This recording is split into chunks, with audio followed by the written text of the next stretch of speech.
بسم اللہ الرحمن الرحیم۔ بسم اللہ الرحمن الرحیم وبہ نستعین انہ خیر ناصر و معین۔ پروردگار عالم آپ تمام برادران اور خواہران کی توفیقات خیر میں اضافہ فرمائے۔ ہمارا سلسلہ گفتگو سیرت مصطفیٰ صلی اللہ علیہ وآلہ وسلم کے بارے میں تھا، اور ان خصوصیات کو ذکر کر رہے تھے کہ جن خصوصیات کی بنا پر پیغمبر اسلام تمام انبیاء پر فوقیت رکھتے ہیں۔ اب اس میں تھوڑی سی عمومیت پیدا کرتے ہیں، یعنی پیغمبر اکرم کی کلاً بعض خصوصیات کی طرف اشارہ کریں، اگرچہ ان خصوصیات میں تقابل کو مد نظر نہیں رکھا گیا۔ ایک خصوصیت جو پیغمبر اکرم کی قرآن ذکر کرتا ہے وہ خصوصیت یہ ہے کہ رسول اللہ صلی اللہ علیہ وآلہ وسلم کا قلب مبارک نرم ضرور ہے، بہت زیادہ رأفت کے مالک ہیں پیغمبر اسلام۔ حتیٰ کفار جو ہدایت کی طرف نہیں آتے تھے، پیغمبر اسلام کو بہت زیادہ دکھ ہوتا تھا۔ قرآن مجید کی تعبیرات کے مطابق کہ مصطفیٰ یہ لوگ جو ایمان نہیں لے کر آتے، آپ اتنے رحم دل ہیں کہ قریب ہے کہ آپ اپنے آپ کو ہلاک کر دیں، اپنے آپ کو مار دیں، صرف اس بات کے تأسف میں کہ وہ لوگ ایمان کیوں نہیں لے کر آتے۔ سورہ کاف میں 6 نمبر آیت، فَلَعَلَّكَ بَاخِعٌ نَفْسَكَ عَلَىٰ آثَارِهِمْ، شاید آپ اپنے آپ کو ہلاک کر دیں ان لوگوں کے پیچھے، ان لم یؤمنوا بہذا الحدیث اسفا، یعنی فَلَعَلَّكَ بَاخِعٌ نَفْسَكَ عَلَىٰ آثَارِهِمْ اسفا، تأسف کرتے ہوئے، افسوس کرتے ہوئے کہ فقط اس بات کی بنا پر کہ یہ لوگ ہدایت کی طرف کیوں نہیں آتے، ایمان کی طرف کیوں نہیں آتے، قرآن کی طرف کیوں نہیں آتے، شاید آپ اپنے آپ کو ہلاک کر دیں۔ یہ دیکھیں پیغمبر اسلام کی دلسوزی کو بیان کیا جا رہا ہے کہ آپ کا قلب مبارک کتنا نرم ہے، کتنے رعوف ہیں آپ، یہ ایک خاصیت۔ اسی کے ساتھ ساتھ درست ہے کہ قلب پیغمبر اکرم بہت زیادہ رعوف ہے، لیکن صلابت وہ بھی اپنے عروج پر ہے، یعنی نرمی، رحمت، رأفت دو طریقوں سے ہوتی ہے۔ کبھی کبھار یہ نرمی، رأفت، رعوف ہونا، بہت زیادہ دل سوز ہونا انسان کو انفعالی کیفیت میں لے کر آتا ہے، یعنی ہمارے ہاں دیکھا جاتا ہے کہ بہت زیادہ رحم دل انسان پھر بہت ساری جگہوں پر ایسے موقف اختیار کرتے ہیں کہ جو مواقف اختیار نہیں کرنے چاہیے، فقط اپنے اس انفعال کی وجہ سے ہر جگہ پر پھر پیچھے ہٹ جاتے ہیں۔ لیکن پیغمبر اسلام درست ہے کہ نرمش رکھتے ہیں، رحم دل ہے، رعوف ہے، لیکن جس جگہ پر صلابت اختیار کرنی چاہیے، سختی اختیار کرنی چاہیے، وہاں پر وہ صلابت بھی ہے، وہ سختی بھی ہے۔ اپنا اگر جو موقف ہے واقعاً اس موقف پر ڈٹ جاتے تھے۔ اب ایسے نہیں ہے کہ اس نرمی کی بنا پر وہ اپنے موقف سے ہاتھ ہٹا لے، نہ، ان دونوں چیزوں کو جمع کرنا کہ ایک طرف سے نرمش بھی بہت زیادہ ہو اور دوسری طرف سے صلابت بھی ہو، یہ بہت اہم ہوتا ہے۔ عام طور پر ہمیں یہ بہت کم نظر آتا ہے، کیونکہ ہمارے معاشرے کے اندر دیکھیں نا، افراط و تفریط کا مرض بہت زیادہ ہے۔ بعض لوگ ہیں کہ جو ایک طرف کو لیتے ہیں تو اتنا آگے لے جاتے ہیں، اتنا آگے لے جاتے ہیں کہ طرف دوم کو بالکل خراب کر دیتے ہیں۔ دوسرے اگر ان کے مقابل میں آتے ہیں تو دوسرا طرف لیتے ہیں، اتنا لیتے ہیں، اتنا لیتے ہیں کہ اس پہلے طرف کو خراب کر دیتے ہیں۔ یہ معمولاً ہماری کیفیت ہے۔ ہمارے پاکستان کے ماحول کو اٹھا کر دیکھیں، خود پاکستان کے ماحول میں آپ کو ایسے نظر آئے گا۔ بعض لوگ جو صرف نام کے ولایت اہل بیت کے نعرے لگاتے ہیں، مثلا میری مراد وہ ایک مخصوص قسم کا خطیبانہ ٹولہ ہے، مخصوص ایک ٹولہ، وگرنہ سارے خطیب بھی ایسے نہیں، بہت اچھے لوگ بھی ہیں۔ الگ وہ لوگ کہ جو مکتب سے بالکل جاہل ہوتے ہیں، پھر مکتب کی بدنامی کا باعث بنتے ہیں، میں ان لوگوں کی بات کر رہا ہوں خصوصیت سے۔ اب مثلا اہل بیت کی ولایت کہ واقعاً سب کچھ ہے، اگر اہل بیت کی ولایت نہ ہو تو انسان کے پاس کچھ بھی نہیں ہے، لیکن اس موقف کو اتنا اٹھاتے ہیں، اتنا اٹھاتے ہیں کہ پھر آ کر اہل بیت کے مکتب کی خدمت کرنے والے مراجع، مجتہدین، ہماری شخصیات، ان کو بھی بالکل خراب کرنا شروع کر دیتے ہیں۔ یعنی گویا کہ یہ تاثر دینا چاہتے ہیں کہ نعوذ باللہ یہ جو خدمت گزاران مکتب اہل بیت ہیں، یہ مکتب اہل بیت کے مقابل میں کھڑے ہوئے ہیں۔ یہ نمونے کوئی ڈھکے چھپے نہیں ہیں آپ سے اور ہم سے، یہ نمونے آپ کے اور ہمارے سامنے ہیں خود ہمارے معاشرے کے اندر۔ ایک یہ گروہ ہے۔ دوسرا ایک گروہ ہے، وہ جب ان مراجع اعظام اور ان بزرگان اور ان خدمت گزاران مکتب اہل بیت کی حمایت کرنے پر آتے ہیں تو اس طریقے سے حمایت کرتے ہیں، اس طریقے سے حمایت کرتے ہیں کہ عام لوگوں میں یہ تأثر دینا شروع کر دیتے ہیں کہ گویا کہ یہ خود ائمہ معصومین کی طرح ہے۔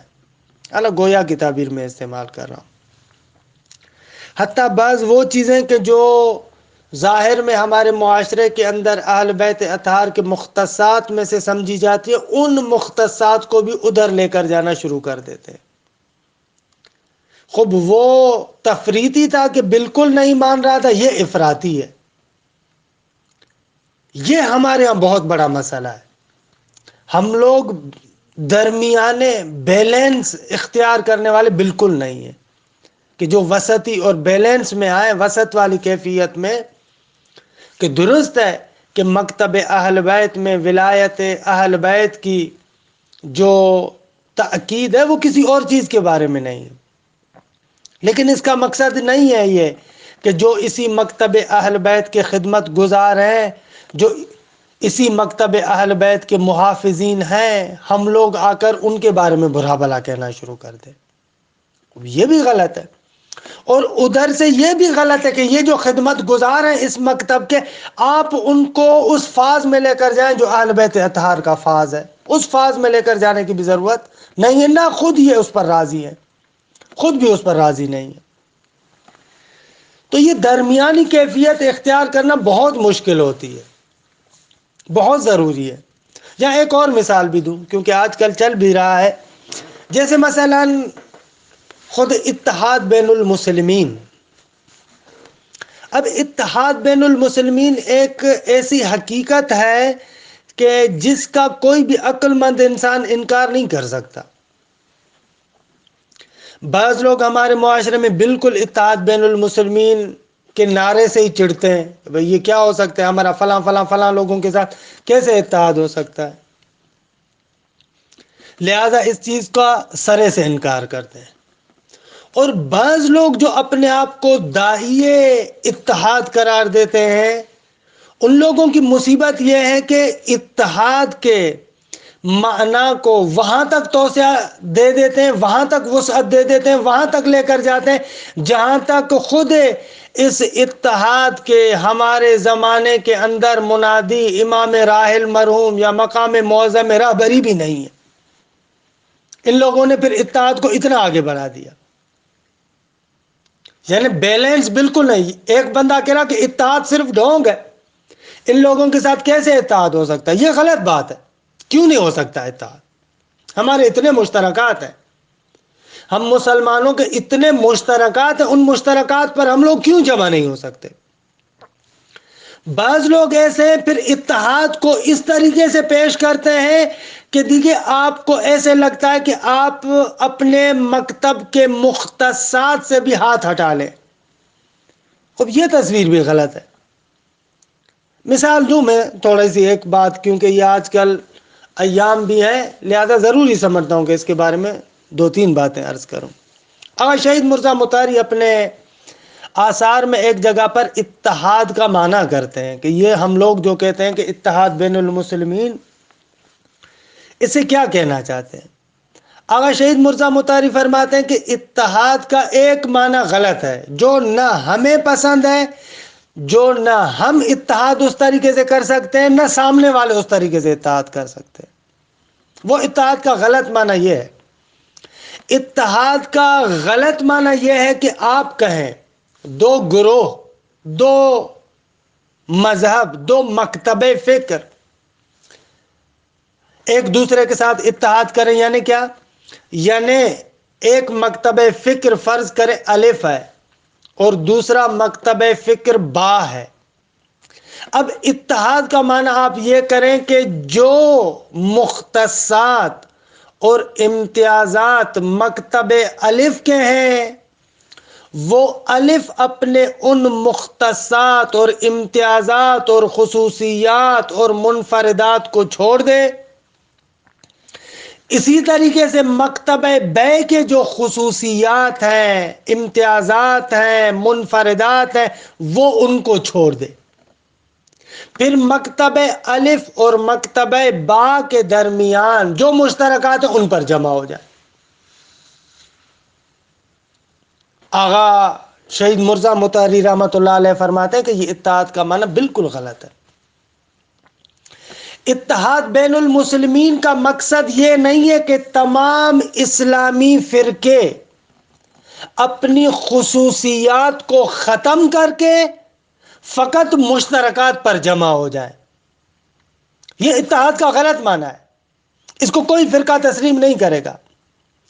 سادہ سے الفاظ میں کہوں، اتحاد بین المسلمین کا کبھی بھی معنی یہ نہیں ہے کہ شیعہ اپنے خصوصی عقائد سے ہاتھ ہٹائے اور سنی اپنے خصوصی عقائد سے ہاتھ ہٹائے. جو ان کے خصوصی عقائد ہیں ان عقائد کو ختم کر دیں اور جو مشترک عقائد ہیں فقط وہ رکھیں. یہ اتحاد بین المسلمین کا غلط معنی ہے. کبھی بھی اتحاد بین المسلمین کا معنی یہ نہیں ہے. جب میں کسی سنی بھائی سے کہتا ہوں کہ ہمیں اتحاد کرنا چاہیے، اس کا مقصد یہ نہیں ہے کہ تم اپنے خصوصی اعتقادات چھوڑ دو. یا ایک سنی بھائی جب کسی شیعہ کو کہتا ہے کہ ہم آپ سے اتحاد کرنا چاہتے ہیں، تو اس کا کبھی بھی معنی یہ نہیں ہے اور نہ ہی اس کو یہ توقع رکھنی چاہیے کہ شیعہ اپنے خصوصی اعتقادات کو چھوڑ دے. یہ غلط ہے، یہ اتحاد نہیں ہے. متاسفانے، صد متاسفانے، بہت افسوس کے ساتھ کہنا پڑتا ہے، ہمارے ہاں بعض جو اتحاد کے داعی بنتے وہ کہتے ایسے نہیں ہیں لیکن ان کا عمل اس طریقے سے ہوتا ہے. یہ پتہ نہیں کیا ہے، یہ مجھے سمجھ میں نہیں آ رہا کہ یعنی اتحاد بین المسلمین کہ اگر ہم داعی ہیں تو اپنے اوپر فرض قرار دیا ہوا ہے کہ شیعوں پر ہر طریقے سے تنقید کرنی ہے. بھئی یہ آپ کو کس نے دیا ہے؟ یہ آپ کو کس نے اختیار دیا ہے؟ آپ اصلاح کریں، اصلاح کے لیے آگے بڑھیں، جو غلط چیزیں ہیں آپ ان کی طرف متوجہ کریں، لیکن ایسے نہیں ہے کہ ابھی اتحاد کے نام پر آپ آئیں اور شیعہ جو اعتقادات ہیں آہستہ آہستہ ان کو بھی ہج کرنا شروع کر دیں اور یہ تاثر دینا شروع کر دیں کہ شیعوں کے یہ جتنے بھی کام ہو رہے ہیں، فلاں کام ہو رہا ہے وہ غلط ہو رہا ہے، فلاں کام ہو رہا ہے وہ غلط ہو رہا ہے، فلاں کام وہ غلط ہو رہا ہے. ایسے کیوں کر رہے ہیں آپ؟ یہ تاثر کیوں دے رہے ہیں؟ آپ اتحاد کے لیے کام کریں یعنی کیا؟ اتحاد کے لیے کام کریں یعنی یہ مقصد ہے کہ جو شیعہ اعتقادات ہیں آپ ان کو ہٹ کرنا شروع کر دیں، یا جو شیعہ مختلف شعائر اور رسومات کو انجام دیتے ہیں آپ ان کو فقط غلط انداز سے پیش کریں. یہ کون کہتا ہے آپ کو اطاعت کا یہ معنی ہے؟ یا آپ اپنی طرف سے جتنے مفروضے بنا سکتے آئے دن نئے نئے مفروضے بناتے جائیں اور پھر اپنی طرف سے صغرا کبرا بنا کر پھر اس کو آ کر شیعوں پر فٹ کرنا شروع کر دیں. یا مثلا ایک رسم چل رہی، اس رسم کے اندر 2-3 جگہوں پر کچھ افراد نے خرابی کی، اب آپ آئیں اور اس کو پورے مکتب کی طرف منسوب کر کے کلن پورے مکتب کی ریڑھ نکالنا شروع کر دیں. اب اس چیز کی کون اجازت دیتا ہے آپ کو؟ اس سے تو انتشار پھیلتا ہے. اور اس اتحاد بین المسلمین سے تو امام خمینی بھی راضی نہیں تھے. اللہ امام خمینی کو چھوڑیں، اس اتحاد البین المسلمین سے تو اہل بیت راضی نہیں، خدا راضی نہیں کہ آپ آئیں اور ایسا تأثر دینا شروع کر دیں. یہ تو غلط بات ہے. اگر آپ نے اصلاح کرنی ہے تو اچھی طریقے سے اصلاح کریں. بہرحال میں یہاں پر زیادہ رکنا نہیں چاہ رہا. اتحاد بین المسلمین کا درست معنی یہ ہے کہ ہر فرقہ، ہر مکتبہ فکر اپنے اپنے اعتقادات پر رہتے ہوئے مشترک دشمن کے خلاف اپنے مشترکات کو پررنگ کرے. یہ اتحاد بین المسلمین کا معنی ہے کہ جو امام خمینی بھی بیان کرتا ہے، آغا شہید مرزا مطہری بھی جو اس کے شاگرد ہیں، اس کے افکار کے مفسر ہیں، وہ بھی اسی طریقے سے بیان کرتے ہیں کہ یہ اتحاد بین المسلمین کا معنی.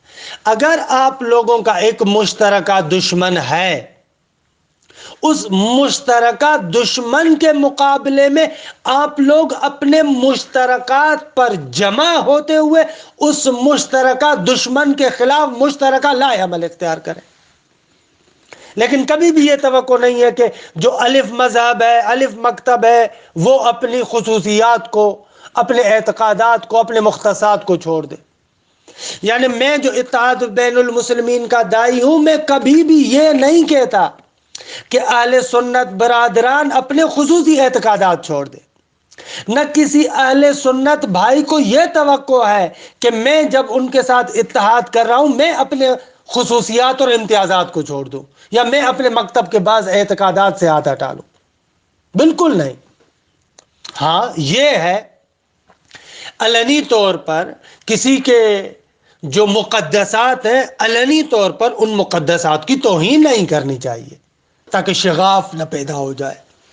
یہ بعض چیزیں اپنی جگہ پر بالکل روشن ہے، لیکن یہ کیا روش چلی ہوئی ہے ہمارے ہاں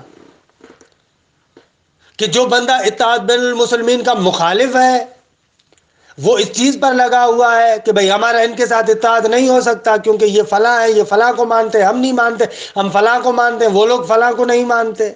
خوب یہ منطق بھی غلط ہے. آپ نے چند ان چیزوں کو دیکھا کہ جن میں آپ ایک دوسرے سے اختلاف رکھتے ہیں، آپ ان مشترکات کو کیوں نہیں دیکھتے کہ کتنے مشترکات ہیں آپ کے درمیان اور ان کے درمیان؟ اور پھر اس چیز کو کیوں نہیں دیکھتے کہ ایک مشترکہ دشمن ہے جو آپ کو بھی ختم کرنا چاہتا ہے، ان کو بھی ختم کرنا چاہتا ہے، وہ انہی چیزوں سے استفادہ کرنا چاہتا ہے. ہم لوگوں کو ان چیزوں کا خیال کیوں نہیں آتا؟ ان چیزوں کا بھی خیال رکھنا چاہیے، ان چیزوں کو دیکھنا چاہیے کہ مشترکہ دشمن ہمارے انہی اختلافات کو بہت زیادہ کھول کر، بہت زیادہ ہوا دے کر ایک دوسرے کے ساتھ لڑاتا ہے، ایک دوسرے کے ساتھ جنگ کرواتا ہے. خود پھر بعد میں جا کر وہ خود بہترین طریقے سے فائدہ لیتا ہے. تو جو بندہ اتحاد بین المسلمین کا مخالف ہے خوب اس کو اس نقطے پر سوچنا چاہیے کہ مشترکہ باہر والا دشمن اسی چیز کا فائدہ لے رہا. لیکن ہمارے یہاں اتحاد بین المسلمین کے جو بعض دوستان مخالف ہوتے ہیں وہ اس لیے کہ بہت سارے لوگ آ کر جو اتحاد بین المسلمین کی ترویج کرتے ہیں وہ غلط انداز سے ترویج کرتے ہیں. اللہ کسی بزرگوار کے بقول کسی بھی نظریے کو اگر ضعیف کرنا ہو تو اس نظریے کی بری تفسیر بیان کرو، اس کی بری تبیین سامنے لے کر آؤ.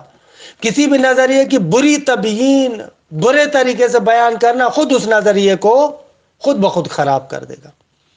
آپ کسی بھی نظریے کو، چاہے وہ نظریہ حق کیوں نہ ہو، اس نظریے کا برا دفاع کریں، بری تفسیر کریں، اس نظریے کو ختم کرنے کے لیے یہی کافی ہے. آپ کی بری تفسیر کرنا، آپ کا برا بیان کرنا خوب اس نظریے کے تباہ و برباد کرنے کے لیے کافی ہے دیکھیں. اور کسی دشمن کی آپ کو ضرورت نہیں ہے. جسے ہمارے ہاں ہوتا ہے اتحاد بین المسلمین کو بھی اگر خوبصورت طریقے سے ہم لوگ بیان کرتے، اچھے طریقے سے بیان کرتے، جو اس کے خد و خال ہیں ان کو خوبصورت طریقے سے کھولتے، یہ جو منادی اتحاد ہیں جس طریقے سے وہ لوگ بیان کرتے، امام رحمت اللہ علیہ، آغا مطہری یا جتنے بھی اور بزرگان ہیں، وہ جس طریقے سے اس کے خد و خال بیان کرتے ہیں، ان خد و خالوں کو اگر انسان بیان کرے تو عین عقل کے مطابق ہے، فطرت کے مطابق ہے. ہر انسان آرام سے اس کو قبول کرے گا، کوئی بھی انسان اس کا انکار نہیں کر سکتا. لیکن ہماری تبیین غلط ہوتی ہے. جو بیچارے ہمارے دیہاتوں کے سادہ سے مومنین ہیں، وہ آپ کے ان بیانات سے ایسے سمجھتے ہیں کہ اتحاد کے نام پر آپ ان کے مذہب کو ان سے چھیننا چاہتے ہیں. خوب آپ نے بھی ٹھیکہ لیا ہوا ہے کہ جو ہمارے سادہ سے بیچارے مومنین کے اعتقادات ہیں ان کو تضعیف کر کے رہنا ہے. مجھے سمجھ میں نہیں آتا ایسے ایسے چھوٹے چھوٹے مسائل میں ہم لوگ کیوں الجھتے ہیں. مثلا حالانکہ مجھے کرنا نہیں چاہیے لیکن بلاخر کیونکہ یہ ہمارے معاشرے کے آج کل کے مسائل ہیں، مجبور ہوں کہ میں ان دو تین باتوں کو بھی عرض کروں. مثلا ہمارے معاشرے کے اندر حضرت مختار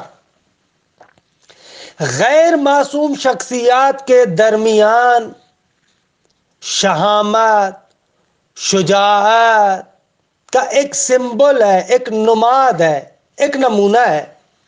غیر معصوم شخصیات میں شہامت، شجاعت، انتقام، اس کے لیے سمبل ہے، نماد ہے. یہ ہمارے عام شیعوں کا اعتقاد ہے اس طریقے سے. اچھا تاریخی اعتبار سے دیکھیں، ہو سکتا ہے کہ اس کی شخصیات کے بارے میں تھوڑا سا اختلاف ہو،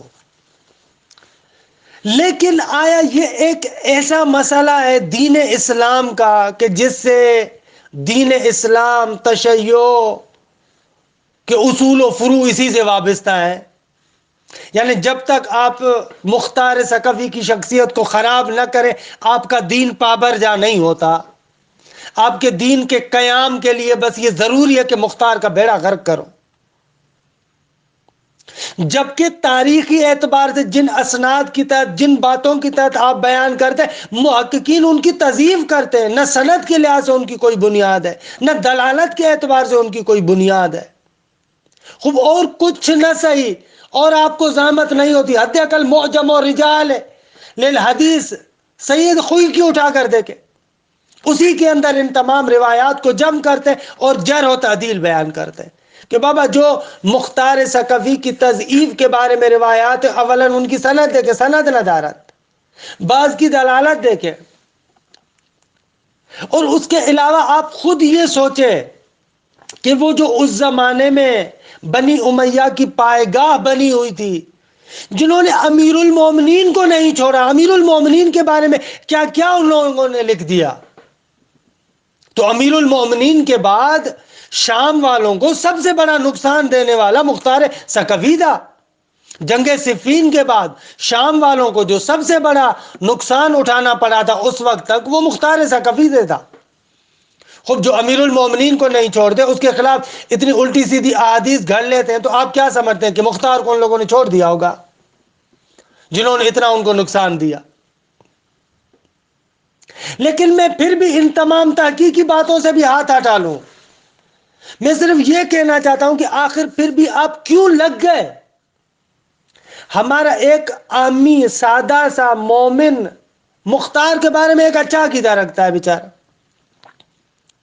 خوب آپ ضروری ہے کہ انتشار پھیلانے کے لیے حتماً اس کو ہٹ کریں، جبکہ تاریخی اعتبار سے، تحقیقی اعتبار سے، علمی اعتبار سے کوئی بنیاد بھی نہیں ہے آپ کی بات کی. چند ادھر ادھر مخالفین کی کتابوں کی روایات کو بیس بنا کر، بنیاد بنا کر آپ آ کر ایک جو ہیرو کی حیثیت رکھتا ہے ہمارے عام شیعہ مومنین میں، اس کو خراب کرنا شروع کرتے ہیں. خود یہ انتشار پھیلانا ہے۔ ضرورت کس امر کی ہے؟ ضرورت اس امر کی ہے کہ اگر آپ سمجھتے ہیں کہ واقعاً ہمارے ہاں بہت زیادہ خرافات پائے جاتے ہیں تو بہت اچھے طریقے سے آپ آئیں، آرام آرام سے آئیں اور ان کی اصلاح کریں۔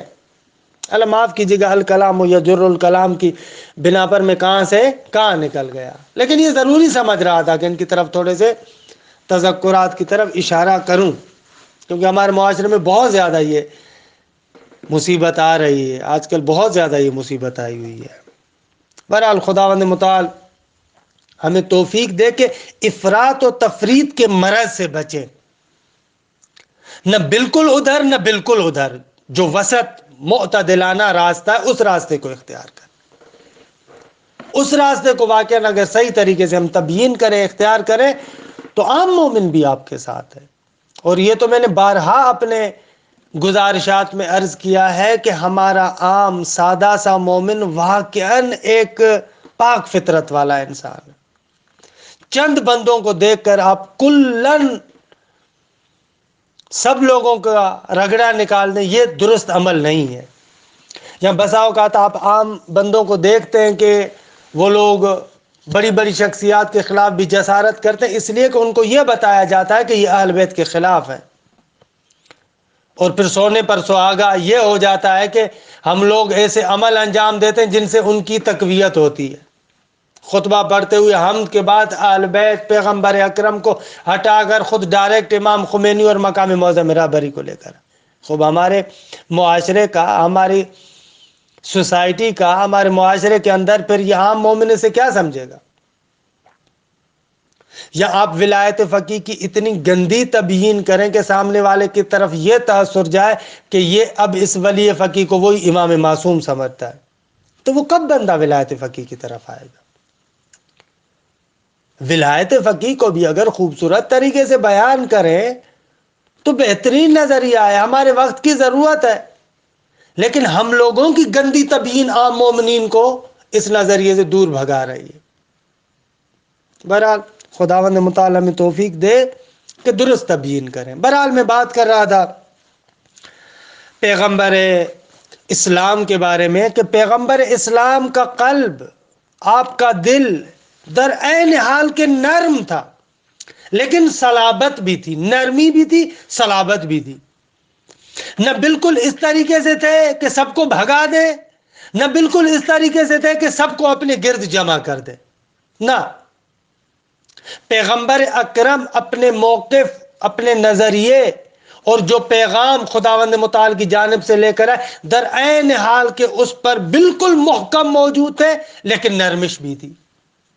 یہ جیسے قرآن مجید میں دیکھتے کہ قرآن مجید کو خدا آسان کہتا ہے، وَلَقَدْ يَسَّرْنَا الْقُرْآنَ لِلذِّكْرِ، کہ ہم نے قرآن کو ذکر کے لیے، نصیحت لینے کے لیے بالکل آسان بنایا ہے، میسر ہے تم لوگوں کے لیے۔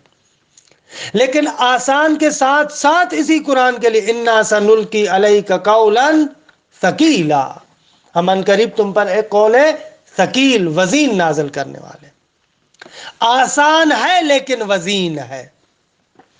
عیناً یہی پیغمبر اسلام کے لیے بھی ہے، پیغمبر اسلام بھی اسی طریقے سے، یعنی رسول گرامی اسلام رحمت ہے، رأفت ہے، ایک نرمش رکھنے والے ہیں، ایک ایسی ذات ہے جو سب کے لیے ایک انفعالی کیفیت، درد کی کیفیت ہے اس کے اندر، واقعاً ایسے پیغمبر اسلام۔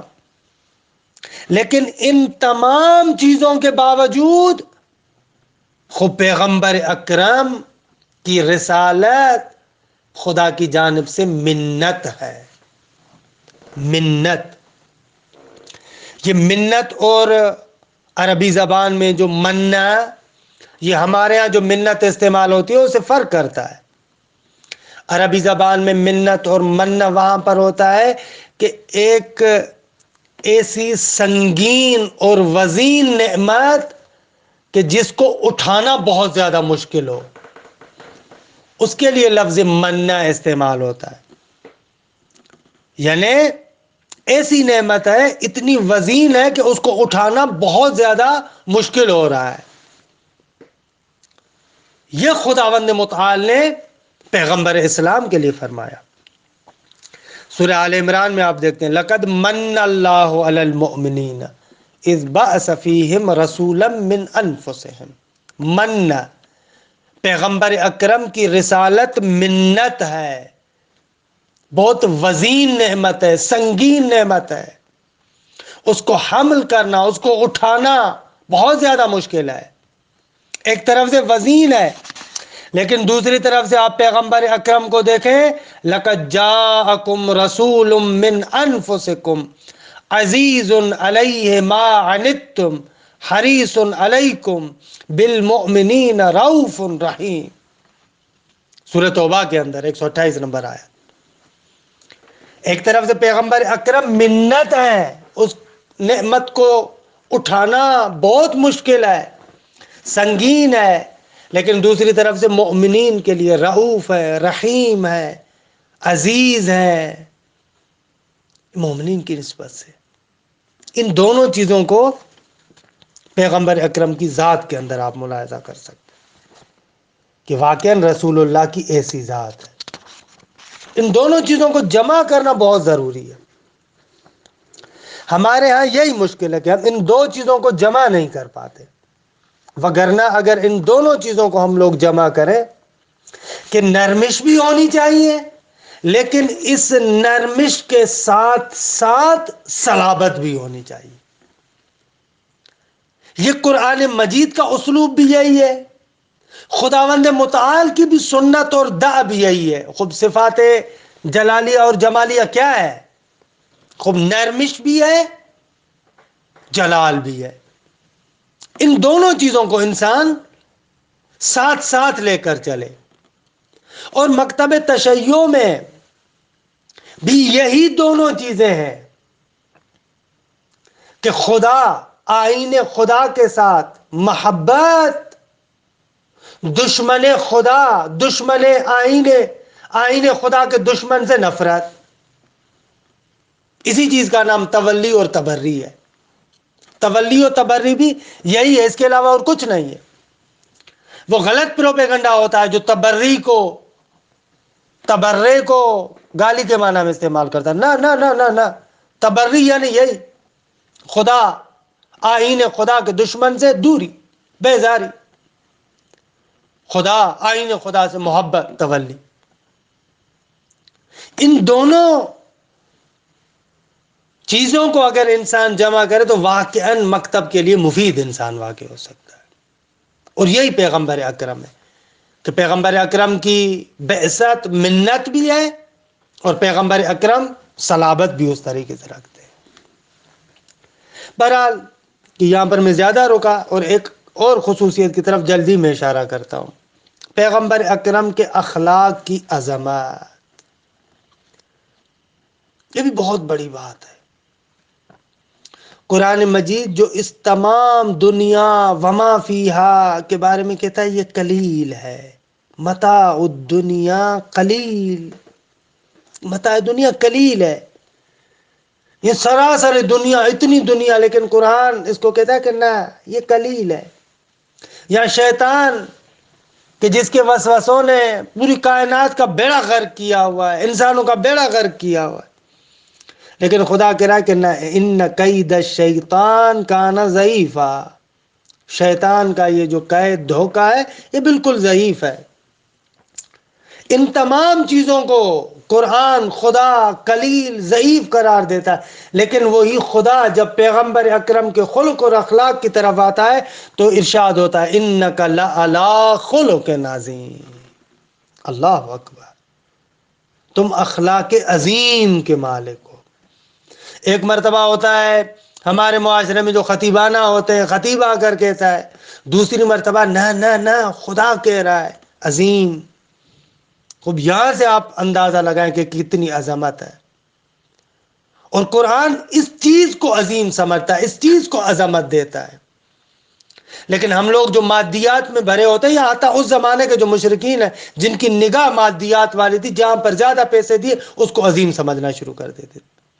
اصلاً قرآن نقل کرتا ہے، ایک اعتراض ان لوگوں کا یہ تھا کہ یہ قرآن اگر نازل ہونا تھا، کسی کو نبی بنانا تھا، تو فلاں بندہ جو اتنا پیسے والا ہے اس پر کیوں نازل نہیں ہوا، وہ کیوں نہیں نبی بنا؟ سورہ زخرف کی 31 آیت میں آپ دیکھتے ہیں لولا نزل ھذا القرآن علی رجل من القریتین عظیم، جو ہمارے ان دونوں قریوں میں سب سے بڑا عظیم انسان ہے، اس پر یہ قرآن کیوں نازل نہیں ہوا؟ العظیم سے مراد پیسے والا ان کی نظر میں۔ لیکن قرآن کہتا ہے کہ نہ، عظمت اس چیز میں تھوڑی چھپی ہوئی ہے، عظمت پیسے کی چیز تھوڑی ہے، مال دولت کا نام عظمت تھوڑی ہے۔ عظمت انک لعلی خلق عظیم، عظمت وہ ہے جو اخلاق کے ساتھ تعلق رکھے۔ اچھا، ایک اور خصوصیت جو قرآن مجید پیغمبر اسلام کے لیے ذکر کرتا ہے، اور یہ بھی عجب ہے کہ پورے قرآن میں اٹھا کر دیکھے، خدا غنی خود اپنے آپ کو کہتا ہے، غنی خدا ہے، غنی خدا ہے، لیکن اسی صفت غنی کو خداوند اکرم، خداوند متعال پیغمبر اسلام کے لیے بھی استعمال کرتا ہے۔ معمولاً جتنی بھی مخلوقات ہیں، ان تمام مخلوقات کو خدا کہتا ہے کہ فقیر ہیں، فقر محض ہیں، ان کے پاس کچھ بھی نہیں ہے۔ یا ایھا الناس انتم الفقراء الی اللہ، غنی فقط خدا ہے۔ لیکن سورہ توبہ کے اندر دیکھیں، خداوند متعال اس صفت غنی کو پیغمبر اکرم کی طرف بھی منسوب کرتا ہے۔ اغناہم اللہ ورسولہ، اللہ اکبر، ان کو اللہ اور اس کا رسول غنی بنا دے گا۔ اغنا، غنی کی صفت جو خود اپنے لیے رکھی ہوئی ہے خداوند متعال نے، یہ صفت پیغمبر اکرم کی طرف بھی منسوب کرتا ہے۔ عجب مقام ہے، عجب منزلت ہے۔ وہ جو خدا کہہ رہا ہے کہ وَرَحْمَتِي وَسِعَتْ كُلَّ شَيْءٍ، خود اسی رحمت کو پیغمبر اکرم کے وجود کی طرف بھی منسوب کرتا ہے۔ وَمَا أَرْسَلْنَاكَ إِلَّا رَحْمَةً لِلْعَالَمِينَ، وہ رحمت عمومی جو ہر چیز پر ہے۔ وَرَحْمَتِي وَسِعَتْ كُلَّ شَيْءٍ، اسی رحمت کے لیے پیغمبر اکرم کے بارے میں خطاب ہوتا ہے، وَمَا أَرْسَلْنَاكَ إِلَّا رَحْمَةً لِلْعَالَمِينَ۔ یہ خداوند متعال اپنے حبیب کی نسبت سے مختلف خصوصیات بیان کرتا ہے۔ بہرحال معاف کیجیے گا، آج کچھ ہمارے معاشرے کی بھی چند باتیں ہوئیں، انشاءاللہ آہستہ آہستہ اس بحث کو آگے بڑھائیں کہ پیغمبر اکرم کی سیرت کے دوسرے رخوں کو پیش کریں گے۔ والسلام علیکم ورحمۃ اللہ وبرکاتہ، وبرکاتہ، وبرکاتہ، وبرکاتہ، وبرکاتہ۔